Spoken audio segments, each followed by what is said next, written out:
தமிழ்நாட்டில் எதற்காக இந்த அளவில் பிஜேபிக்கு எதிராக மக்கள் இருக்கிறார்கள்? தமிழ்நாட்டுக்குள்ள மனிதர்களுக்குள்ள வெறுப்பை மூட்டுவது அவ்வளோ சுலபம் கிடையாது. ஏன்னா ஆண்டாண்டு காலமா நம்ம நண்பர்களாகவும் நெய்பர்ஸ் ஆகவும் காதலர்களாகவும் வாழ்ந்துட்டு இருக்கோம். அப்படி இருக்கும் பொழுது இங்கே மதத்துடைய பெயர்ல மக்களை பிரிச்சு ஆளுறது ஆல்மோஸ்ட் இம்பாசிபிள். ஆர்எஸ்எஸ் உடைய ஒரு விக்ட்ரி என்ன தெரியுமா? சமூகத்தில் இருக்கக்கூடிய ஆழ்ந்து இருக்கக்கூடிய சில ஹேட்ஃபுல் எலிமெண்ட்ஸை தட்டி எழுப்பி விட்டுருவாங்க. பாஜகவுடைய டெவலப்மெண்ட் மாடலுக்கு 2 ஷேடோஸ் உண்டு. ஒன்று ஹைலி எக்ஸ்க்ளூசிவ் டெவலப்மெண்ட் மாடல், யாருக்காக இவங்க டெவலப்மெண்ட் செய்கிறாங்க அப்படிங்கிறது. இன்னொன்று ஹைலி கரப்ட் டெவலப்மெண்ட் மாடல். அங்கன்வாடியில் படிக்கிற குழந்தைகளுக்கு கிடைக்க வேண்டிய சாப்பாடு கிடைக்குதா, சத்துணவு கிடைக்குதா? கிடைக்கலன்னா அது ஊழல். இன்னைக்கு கட்டின பாலம் நாளைக்கு இடிஞ்சு விழுதா? அது ஊழல். யார் நடக்கணும்னு அவங்க ரோடு போட்டுட்டு அந்த ரோட்ல யார் கார் ஓட்டணும், யார் நடக்கணும்னு அங்க போர்டு போடுறான், அது ஊழல். Corruption is not just money corruption. Moral corruption is also a very big important aspect in governance. வணக்கம். தமிழ்நாட்டில் ஒவ்வொரு முறையும் நீங்க பார்த்தீர்களா, புதிய புதிய சம்பவங்கள் செய்யக்கூடிய மாநிலமாக இது மாறிவிட்டது. அது மொழிப்போராக இருக்கட்டும், அல்ல குழந்தைகளுக்கு கொடுக்கக்கூடிய மிட் டே மீலாக இருக்கட்டும். இப்போ புதிய பிரேக்ஃபாஸ்ட் ஸ்கீம் அதிலிருந்து தொடங்கி குழந்தைகளுக்கு கொடுக்கக்கூடிய லேப்டாப், சைக்கிள் எல்லாமே நரேந்திர மோடி அவர்கள் ரேவடி கல்ச்சர் என்று இதை அலக்களித்தார். கடந்த எத்தனையோ ஆண்டுகளாக தமிழ்நாட்டிற்குள் இந்தோ வர்றோம் அந்தோ வர்றோம், தாமரை வளர்ந்து விடும் என்று வேற கூறினார்கள். இன்ன வரை தாமரை மலர்ந்ததாக நான் பார்க்கவில்லை. இப்போ ஒரு புதிதாக ஒரு சில நபர்கள், சிவில் சொசைட்டி சார்ந்த நபர்கள் மறுபடியும் ஒரு பதில் கொடுத்திருக்கிறார்கள். இதே பிஜேபிக்கு ஜீரோ பிஜேபி என்கிற ஒரு புதிய அமைப்பு. இந்த முறை தமிழ்நாட்டில் ஒரு எம்எல்ஏ கூட, ஒரு ரெப்ரசன்டேஷன் கூட பிஜேபியிலிருந்து அசம்பிளிக்கு போகக்கூடாது என்கிற இந்த விஷயம். இதை பற்றி நிச்சயமாக நாம் பேச வேண்டும். நீங்கள் சோஷியல் மீடியாவில் இதை பற்றி ஏராளமான வீடியோ, போஸ்டர்ஸ் இதெல்லாம் பார்த்துட்டு இருந்திருப்பீங்க. Today we have Radhika Ganesh. Radhika, hi. Zero BJP இந்த வார்த்தையை கேட்கும்போது உங்களுடைய மனதில் வரக்கூடிய முதல் வார்த்தை? சந்தோஷம், பெருமை. I am very proud today to be Tamilian. ஏன்னா தமிழ்நாட்டில் மட்டும்தான் தைரியமா இதை நம்ம சாத்தியப்படுத்துகிறோமா இல்லையாங்கிறது அடுத்த விஷயம். ஆனால் சாத்தியப்படுத்த முடியும் அப்படின்னு நினச்சி நம்ம அப்படி வோக்கலைஸ் பண்ணுறோம்ல, அது கூட தமிழ்நாட்டில் மட்டும்தான் முடியும். So I'm very proud when I hear this. So zero பிஜேபியோடைய பின்புலத்தில் இருக்கக்கூடிய பல்வேறு நபர்கள், அதில் பரக்கலா பிரபாகர் அவர்கள், மனோ தங்கராஜ், தாமஸ் ஃப்ராங்கோ போன்ற ஆக்டிவிஸ்ட்கள், இதை தாண்டி நாடு முழுவதும் இருக்கக்கூடிய பல்வேறு சிவில் சொசைட்டி சார்ந்த நபர்கள் ஒவ்வொன்றாக முன் வந்து இந்த பெருமையை தனக்கும் ஒரு பங்கு இருக்கிறது என்கிற ஒரு ஐடென்டிட்டியை எடுத்துக்காட்டக்கூடிய வேலையை பார்க்கிறார்கள். தமிழ்நாட்டில் எதற்காக இந்த அளவில் பிஜேபிக்கு எதிராக மக்கள் இருக்கிறார்கள்? Why Dravidian model is better than what they have? Oh, why not?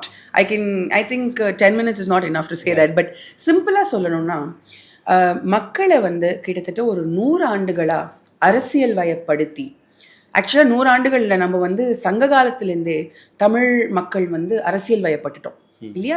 we are very intrinsically political in our approach to life. நம்மளுடைய தினசரி வாழ்க்கை personal is political. நாங்கள் பெண்ணிய வாக்கியம் ஒன்று இருக்கு, அது இங்கே எல்லாருக்கும் அப்ளை ஆகும். அப்படி இருக்கும் பொழுது we have steadily built beautiful structures that are inclusive and that are immune to hate. தமிழ்நாட்டுக்குள்ள மனிதர்களுக்குள்ள வெறுப்பை மூட்டுவது அவ்வளோ சுலபம் கிடையாது. ஏன்னா ஆண்டாண்டு காலமா நம்ம நண்பர்களாகவும் நெய்பர்ஸ் ஆகவும் காதலர்களாகவும் வாழ்ந்துட்டு இருக்கோம். அப்படி இருக்கும் பொழுது இங்கே மதத்துடைய பெயர்ல மக்களை பிரித்து ஆளுறது ஆல்மோஸ்ட் இம்பாசிபிள். நம்ம ரீசெண்டாக கூட பார்த்தோம், ஆல் த கலவரத்தை ஏற்படுத்தணும்னு அவங்களுடைய பிளே புக்கை எடுத்துட்டு வந்தாங்க, இன்னாங்கடா வச்சுக்கோங்கன்னு மூடி அனுப்பிச்சு விட்டோம். அப்படி இருக்கும் பொழுது தமிழ்நாட்டுக்குள்ள பாஜக தொடர்ந்து கிட்டத்தட்ட ஒரு 3-4 எலெக்ஷன்ஸாக ரொம்ப புஷ் பண்ணி ரொம்ப கம்மி கெயின்ஸ் ஏற்பட்டிருக்கு அவங்களுக்கு. அவங்களுடைய ப்ராக்சிஸுக்குமே ரொம்ப கம்மி கெயின்ஸ் தான் ஏற்பட்டிருக்கு. ஏன்னா கடைசி நிமிஷத்தை நம்ம அவங்க கூட்ட எப்படியாவது உடச்சிடுறோம். So I think it is very hard for a divisive party that is built on hate to come and survive and thrive in a inherently socially conscious Tamil Nadu. தமிழ்நாட்டுக்கு நரேந்திர மோடி அவர்கள் வரும்போது திருக்குறளை பேசுகிறார், ஔவையாரை பற்றி பேசுகிறாரு, பாரதியாரை பற்றி பேசுகிறாரு. ஸோ நானும் தமிழர் தான் என்று எடுத்துக்காட்டுவதற்காக பட்டு வேஷ்டி அதெல்லாம் பண்ணுறாரு. பட் ஆழமாக தமிழ்நாட்டிற்காக அவர் என்ன செய்தார் என்று பார்க்கும்போது எனக்கு தெரிஞ்ச அளவில் எதுவுமே முழுமையாக செய்ததாக தெரியவில்லை. உத்தரப்பிரதேசத்தில் கிட்டத்தட்ட 9க்கும் மேற்பட்ட ஏர்போர்ட்களை திறந்து வைத்து அதை இழுத்து மூடிட்டாங்க. தமிழ்நாட்டுக்கு அவர் என்ன செய்தார்? ஒன்றுமே செய்யலைங்கிறது தான் நிதர்சனமான உண்மை. ஏதாவது செஞ்சிருக்காருன்னா நம்ம அதை பட்டியலிட்டு சொல்லலாம். ஒன்றுமே செய்யாத போது ரொம்ப சிம்பிளாக சொல்லிடலாம் ஒன்றும் செய்யலை. அதனால தான் 0 பிஜேபி இஸ் லிட்ரலி 0 பிஜேபி. பூஜ்ஜியத்தில் தான் நிற்கிறாங்க. ஏன்னா தமிழ்நாட்டில் என்ன செஞ்சிருந்தாலும் அதில் வந்து ஸ்டேட்டுடைய மிகப்பெரிய பங்கு இருக்கும். ஸோ நீங்கள் தமிழ்நாட்டுக்கு என்ன செய்யலை அப்படிங்கிறத வேணால் ஒரு பட்டியல் போடலாம். ஏன்னா மற்றது எல்லாத்தையும் விட்டுருங்க.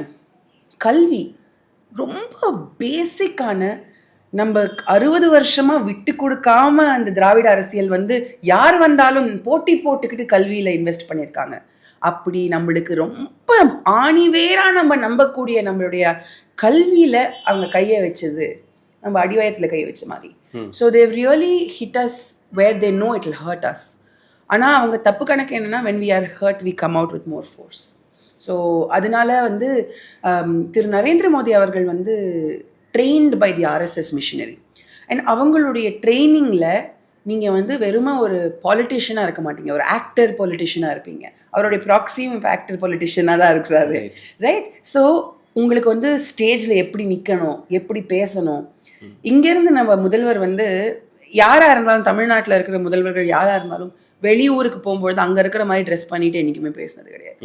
ஃபேன்சி ட்ரெஸ் காம்படிஷன்லாம் போடணுங்கிறது அவங்களுடைய ஏன்னா அவங்களுக்கு தமிழ் மக்களுடைய பல்ஸை பிடிக்க இன்னமும் தெரியலை. they have not caught the pulse of the people. ரொம்ப ஆனால் ஆர்எஸ்எஸ் உடைய ஒரு விக்ட்ரி என்ன தெரியுமா? சமூகத்தில் இருக்கக்கூடிய ஆழ்ந்து இருக்கக்கூடிய சில ஹேட்ஃபுல் எலிமெண்ட்ஸை தட்டி எழுப்பி விட்டுருவாங்க. அதை சமூக நீதியின் பேர்லேயும் சுயமரியாதையின் பேர்லேயும் நம்ம இந்த சிங்கங்களை கட்டி போட்டு வச்சுருந்தோம். அந்த சிங்கங்களை இப்போ சிங்கம்னு சொல்ல மாட்டேன் நான், ஐ திங்க் மான்ஸ்டர்ஸை அவிழ்த்து விடுறாங்க. நம்ம தமிழ்நாட்டுக்குள்ளே இருக்கக்கூடிய ஹிந்துத்துவ மைண்ட் செட் இருக்கக்கூடிய சில அப்பர் காஸ்ட் குரூப்ஸை இவங்க கைக்குள்ளே போட்டுக்கிட்டு, ஆனால் அவங்க தான் மக்களுடைய பிரதிநிதிகள்னு தவறாகவும் புரிஞ்சுக்கிட்டு இருக்காங்க. அவங்க ரொம்ப சிறுபான்மையினர், தமிழ்நாட்டுக்குள்ளே அவங்க சிறுபான்மையினர். பெரும்பான்மை மக்கள் ஆல்ரெடி எல்லாரும் சமம்னு நம்பக்கூடியவங்க. நீங்கள் எந்த ஒரு மைனாரிட்டி இருக்கிற ஏரியாக்குள்ளேயும் போயிட்டு நீங்கள் ஒரு மைனாரிட்டி பர்சனுடைய பேர் சொல்லி வேற யார்கிட்டயாவது அட்ரஸ் கேட்டிங்கன்னா அவரா அண்ணன் வீடு இங்கே தான் இருக்குது அப்படின்னு சொல்லுவாங்க. So we are not alien to others. நம்ம எல்லாருமே ஒன்றா இருந்து உட்காந்து பழகி வளர்ந்துட்டோம். நரேந்திர மோடி தன்னோட டெவலப்மெண்ட்டை பற்றி மிகவும் பெருமையாக பேசி கொண்டிருக்கிறார்.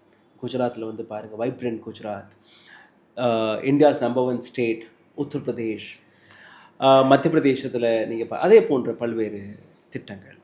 ஆனால் வட இந்தியாவிலிருந்து வரக்கூடிய செய்திகள் ஒவ்வொரு நாளும் நீங்கள் பார்த்துக்கலாம், அங்கே பாலம் இடிஞ்சு விழுந்துருச்சு, இங்கே வாட்டர் டேங்கில் விழுந்துருச்சு, இப்போ தான் புதிதாக ஏர்போர்ட்டை கட்டினாங்க, அது இடிஞ்சு விழுந்துருச்சு. So is that a really development model or அதுக்கு பின்னாடி? ஏன்னா தென்னிந்தியாவில் அந்த மாதிரி எப்போவுமே நம்ம கேள்விப்பட்டது இல்லையா? பாஜகவுடைய டெவலப்மெண்ட் மாடலுக்கு 2 ஷேடோஸ் உண்டு. ஒன்று ஹைலி எக்ஸ்க்ளூசிவ் டெவலப்மெண்ட் மாடல், யாருக்காக இவங்க டெவலப்மெண்ட் செய்கிறாங்க அப்படிங்கிறது. இன்னொன்று ஹைலி கரப்ட் டெவலப்மெண்ட் மாடல். இவங்க நான்லாம் பட்டு தெரிந்தின ஆன்டி கரப்ஷன் ஒரு மூவ்மெண்ட்டை நிறுத்தி அதுலேருந்து வந்தது. கரப்ஷனுங்கிற ஒரு வார்த்தையை இவங்க பகடக்காயாக யூஸ் பண்ணுறாங்க. ஆனால் அவங்களுக்குள்ள எவ்வளோ ஊழல் இருக்குது அப்படிங்கிறத நம்ம கொஞ்சம் ஒரு செகண்ட் யோசித்து பார்க்கணும். ஊழல்னா ஃபேமஸாக இருக்கிறவங்க பணத்தை எடுத்து ஓடினாதான் ஊழல்னு நினச்சிக்கிறோம். எவ்ரிடே விஷயங்கள், அங்கன்வாடியில் படிக்கிற குழந்தைகளுக்கு கிடைக்க வேண்டிய சாப்பாடு கிடைக்குதா, சத்துணவு கிடைக்குதா, கிடைக்கலன்னா அது ஊழல். இன்னைக்கு கட்டின பாலம் நாளைக்கு இடிஞ்சு விழுதா, அது ஊழல். யார் நடக்கணும்னு அவங்க ரோடு போட்டுட்டு அந்த ரோட்ல யார் கார் ஓட்டணும், யார் நடக்கணும்னு அங்க போர்டு போடுறான், அது ஊழல். Corruption is not just money corruption. Moral corruption is also a very big important aspect in governance. And ideology morally corrupt-ஆ இருந்ததுன்னா நீங்கள் என்ன கவர்னன்ஸ் பண்ணுவீங்க? So these two shadows are constantly over them. நீங்கள் குஜராத் மாடல் எடுத்து பார்த்தீங்கன்னா யாருக்கான முன்னேற்றம் நடந்திருக்கு? அந்த 5 குஜராத்திஸ்க்கான முன்னேற்றம் நடந்திருக்கு. இன்இக்வாலிட்டி மிகப்பெரிய அளவில் இருக்கு. ஏன் ரொம்ப ஹைலி இன்ஈக்குவல் சொசைட்டியாக நம்மளை மாற்றின பெருமை அவங்களுக்கு. நீங்கள் பாருங்கள், highly unequal society, lowest press freedom society, highest poverty indexes including மேல் நியூட்ரிஷன் இருக்கக்கூடிய சொசைட்டி.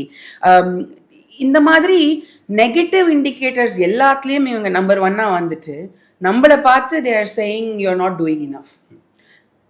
நீங்கள் வட இந்தியாவில் பல ஆண்டுகள் நீங்கள் சமூக சேவை செய்திருக்கிறீர்கள். வட இந்தியாவில் இருக்கக்கூடிய பள்ளிக்கூடங்களுக்கும் தென்னிந்தியாவில் இருக்கக்கூடிய கல்வி முறைக்கும் இருக்கக்கூடிய வித்தியாசம். 2வது, இங்கே இருக்கக்கூடிய medical infrastructure, government medical infrastructure, அங்கே இருக்கக்கூடிய மெடிக்கல் இன்ஃப்ராஸ்ட்ரக்சர், இதில் நீங்கள் பார்த்த மிகப்பெரிய வேறுபாடுகள் என்னவா? நான் எங்கேருந்து தொடங்குறது? நிஜமாக சொல்கிறேன், இது 2 தான். இந்த 2 விஷயம், கல்வி அண்ட் ஹெல்த் கேர், இது 2 மட்டுமே ஒரு சமூகத்தை முன்னேற்றக்கூடிய இண்டிகேட்டர்ஸ். இது 2த்தையுமே சாதி முறையாகவும் மதத்தை சொல்லியும் மக்களை பிரித்து யாருக்கு ஆக்சஸ்ங்கிறத ரெடி பண்ணுறாங்க. அதே மாதிரி schools, school, public infrastructure, health care, இது 3 எடுத்துக்குவோம். நீங்கள் மர்ஜர் அப்படிங்கிற பேரில் கிட்டத்தட்ட 90,000 ஸ்கூல்ஸை இழுத்து மூடுறீங்க. அப்படின்னா என்ன அர்த்தம்? எந்த ஏரியாவில் குழந்தைகள் இல்லைன்னு சொல்ல வரீங்க? குழந்தைகள் இல்லாத ஏதாவது ஏரியா இருக்கா? பாப்புலேஷன் எக்ஸ்ப்ளோஷன் நடந்துகிட்டு இருக்கு ராஜஸ்தான்லையும் உத்தரப்பிரதேஷ்லையும். நீங்கள் அந்த இடத்துல இந்த ஏரியாவில் பிள்ளைங்களே இல்லாதனால நாங்கள் ஸ்கூலை இழுத்து மூடுறோம்னு சொன்னால் அது நம்புற மாதிரியா இருக்குது? அப்போனா 2 விஷயம் நடக்குது அங்கே. ஒன்று, ப்ரைவேட் ஸ்கூல்ஸ்க்கு போய் சேருங்கன்னு ஒரு புஷ் இருக்குது. அந்த ப்ரைவேட் ஸ்கூல்ஸ் யார் நடத்துகிறாங்கன்னா ஸ்கூல் டீச்சர்ஸு. இங்கே கவர்மெண்ட் ஸ்கூல் டீச்சர் இங்கே கையெழுத்து போட்டுட்டு அங்கே போய் இன்னொரு ஸ்கூலில் உட்காந்து சொல்லி கொடுக்குறாங்க. அப்படி நடந்துகிட்ருக்கு. அதே தான் ஹாஸ்பிட்டல்ஸ். இன்னொன்று அந்த ஸ்கூல்ஸுக்குள்ளே இருக்கக்கூடிய என்வாயர்மெண்ட் இன்னுமே நான் தமிழ்நாட்டை எல்லாமே நல்லா செய்கிறோன்னு என்றைக்குமே அப்சால்வ் பண்ண மாட்டேன். நம்ம தமிழ்நாட்டிலையும் இன்னும் அச்சீவ் பண்ண வேண்டிய பல கோல்ஸ் இருக்குது. அதில் ஒரு முக்கியமான கோல் ஜாதி சமத்துவம் இல்லையா, ஜாதிய ரீதியான சமத்துவம்.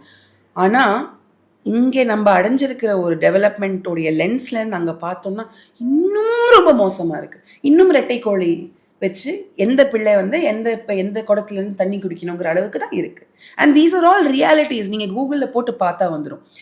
Health care system, especially women and nutrition, எவ்வளோ அடி மட்டமாக இருக்குது. நம்ம மேல் நியூட்ரிஷன்னா ஆஃப்ரிக்காவை யோசிப்போம், யாராவது மத்திய பிரதேஷ் யோசிப்போமா? யோசிக்கணும். ஏன்னா ஆஃப்ரிக்கன் கண்ட்ரீஸுக்கு கம்பேரபிளாக தமிழ்நாட்டில் ஸ்காண்டினேவியன் கண்ட்ரீஸுக்கு கம்பேரபிளாக நம்ம எஜுகேஷன் சிஸ்டம்ஸை எடுத்துகிட்டு போயிட்டுருக்கோம். அவங்க ஆஃப்ரிக்கன் கண்ட்ரீஸ்க்கு கம்பேரபிளாக மேல் நியூட்ரிஷன் டேட்டாவை எடுத்துகிட்டு போயிட்டு இருக்கான். You see there is no parity anywhere. We are almost 30 years ahead of them in almost every development indices. And there is nothing to argue. And நாங்கள் இப்போ உத்தரப்பிரதேசம் போயிருந்தோம். ஜெனரேஷனலாக வாழ்ந்துட்டு இருக்கிற மக்களுடைய வீடுகளை இடித்து காரிடார் கட்டுறீங்க. எஸ், யாருக்காக கட்டுறீங்க? யார் போவாங்க? அந்த மணிகர்ணிகா காட்லேயும் ஹரிஷ்சந்திர காட்லேயும் இருக்கக்கூடிய டோம் மக்கள் அந்த காட்டை விட்டு வெளியே வர முடியாது. அவங்கள நீங்கள் அப்படியே பேக் பண்ணிடுறீங்க. ஏன்னா அவங்க தலித் மக்கள். அந்த விஸ்வநாத் காரிடாருக்குள்ளே எந்த தலித் மக்கள் எழுந்து போக முடியும்? நம்ம தமிழ்நாட்டில் தான் இப்போ எவ்ரிபடி கேன் பிகம் ப்ரீஸ்ட்னு எடுத்துக்கணும். So there is really no comparison as far as our states are concerned. இதனால தான் நம்ம இன்னமும் கன்சர்ன்டாக சொல்கிறோம். தமிழ்நாடு என்றைக்குமே அவங்கள கைவிடணுங்கிற ஒரு எண்ணமே கிடையாது நம்மளுக்கு. எல்லாரையும் சேர்ந்து எடுத்துகிட்டு போகணுங்கிற ஒரு எண்ணம் இருக்குது. ஆனால் you have made it almost impossible to parallelly grow. Now we have to wait 30 years for them to catch up. That's not possible. Right? So அதே மாதிரி குழந்தைகளுடைய இஸ்லாமியர்கள் வந்து அதிகமாக குழந்தைகள் பெற்றுக்கிறாங்க அப்படிங்கிற ஒரு ஃபால்ஸ் நேரட்டிவை வந்து ஃப்ளோட் பண்ணுறாங்க. நீங்கள் உத்தரப்பிரதேஷில் போய் from 18% they reduced to 14%. 14%. நீ அப்போ அங்கே உட்காந்துக்கிட்டு என்ன சொல்லிட்டு இருக்க? உன்னோட பாப்புலேஷன் இன்க்ரீஸ் ஆகுது, ஆனால் இஸ்லாமியர்களோட பாப்புலேஷன் கம்மியாகுது. அப்போ இது ரெண்டுத்தையும் கம்பேர் பண்ணி பார்த்தா வாட் இஸ் த ட்ரூத்? யார் பெற்றுக்கிறாங்க குழந்தை? Population explosion is one of their biggest crisis today. அதனால தான் அங்கே பாவர்ட்டி இருக்கு, அதனால தான் இல்லாமை இருக்கு, அதனால தான் அவங்களால ஹேட்டு தூண்ட முடியுது. எங்கே பாவர்ட்டி இருக்கோ அங்கே தான் அவங்களால வெறுப்பை தூண்ட முடியும். இதெல்லாம் அதனால தான் நடக்குது. அது எல்லாத்தையும் கண்ட்ரோல் பண்ண நம்மளை பனிஷ் பண்ணுறாங்க. தமிழ்நாட்டிற்குள் பிஜேபி வரவே கூடாது. இந்த வரியில உங்களுடைய 5 கருத்துக்கள் புள்ளிகள் என்னவாக இருக்கும்? தமிழ்நாட்டுக்குள்ளே பிஜேபி வரவே கூடாது. ஏன்னா தமிழ்நாட்டில் கடந்த 100 ஆண்டுகளாக நடந்திருக்கிற சோஷியல் ஜஸ்டிஸ் முன்னேற்றங்களை அது முறிச்சிடும் ஒரே நாளில். ரெண்டாவது, தமிழ்நாட்டில் மட்டும்தான் பெண்கள் இந்த அளவுக்கு 30% அதிகரிச்சிருக்கு எஜுகேஷன் ஆக்சஸில், ஹையர் எஜுகேஷன் ஆக்சஸில். 47% பெண்கள் ஃபுல் ஃபேக்ட்ரி ஒர்க் ஃபோர்ஸில் தமிழ்நாட்டில் இருக்கும். அதெல்லாம் யோசிச்சு கூட பார்க்க முடியாத அளவுக்கு அங்கே பெண்கள் பின்தங்கி இருக்கிறாங்க. So first, we are an equal society or we are moving towards equality and they will break it. ரெண்டாவது, ஆணாதிக்க சிந்தனை இருக்கக்கூடிய ஒரு பிஜேபிக்கு தமிழ்நாட்டில் இடத்த கொடுக்கக்கூடாது. மூணாவது, இளைஞர்களை அவங்களுடைய கோர்ஸ் ஆஃப் ஆக்ஷன்லேருந்து முற்றிலும் அகற்றிட்டு அவங்க மனசுக்குள்ள ஒரு ஹேட்ரடை புகுத்தக்கூடிய ஒரு என்வாயன்மெண்ட் எல்லா இடத்துலையும் இருக்குது. நீங்கள் இந்த காவடி யாத்திராலாம் பார்த்தீங்கன்னா அந்த பிள்ளைங்களுக்கெல்லாம் என்ன இருக்குது? படிப்பறிவு கிடையாது, வேலை வாய்ப்பு கிடையாது, எந்த விதமான ஒரு சுய சிந்தனையும் கிடையாது. அந்த மாதிரி நம்ம தமிழ் இளைஞர்களை ஆக விட்டுறக்கூடாது. மூணாவது, இந்தியாவுக்குள்ள தமிழ்நாடு இந்தியாவுக்கே ஒரு பறைசாற்றக்கூடிய நிலைமையில் நம்ம இருக்கிறோம். அந்த ரெக்கக்னிஷனை நம்மளுக்கு கொடுக்காத ஒரு பிஜேபி நம்மளுக்கு தேவையில்லை. நான்காவது, நம்ம எல்லார் மனசுக்குள்ளேயும் ஒரு விஷத்தை ஊற்றக்கூடிய தாக்கத்தை ஏற்படுத்தக்கூடிய ஆற்றல் அவங்க கிட்ட இருக்கு. அதை நம்ம ரெக்கக்னைஸ் பண்ணியே தீரணும். அதனால தான் அவங்கள வெளியே வைக்கணும். அவங்க பேசுறது ஹிந்துயிசம் கிடையாது. அவங்களை விட கடவுளை நன்கு அறிந்தவர்கள் நம்மளுடைய சைவ சித்தாந்தம் படிச்சாங்கன்னா அவங்களுக்கு தெரியும் என்ன பத்தி பேசுறோன்னு. ஸோ அவங்க புதுசா நம்மளுக்கு எதையுமே சொல்லி கொடுக்க முடியாது, எந்த பாதையுமே அமைக்க முடியாது. They are nowhere in comparison to us. So மாற்றம் தான் வேணும்னு சொல்றவங்களுக்கு முன்னேற்றமும் சேர்ந்து கொடுக்குறவங்க தான் வேணும். We don't want just people who are talking about change without an idea. தமிழ்நாட்டை பொறுத்தவரையில் தமிழ்நாடு ராதிகா சொன்னபடியே ரொம்பவே ஆழமாக மதத்தை நம்பக்கூடிய நபர்கள் தமிழர்கள், கோவில்களை கட்டி கொண்டாடக்கூடிய நபர்கள் தமிழர்கள், வெஜிடேரியன் யாரு நான் வெஜிடேரியன் யார் என்று பிரித்து பார்க்கக்கூடாத நபர்கள் தமிழர்கள், அரசியல் வேறு நம்பிக்கை வேறு என்று நம்பக்கூடிய தமிழர்கள். இங்கே வாழக்கூடியவங்க. ஆமா. ஸோ அவ்வளோ அழகாக வாழக்கூடிய இந்த தமிழ்நாட்டில் நிச்சயமாக வெறுப்பை யாராலுமே திணிக்க முடியாது. நான் நம்பக்கூடிய இந்த விஷயம். Thank you so much for your beautiful words Radhika.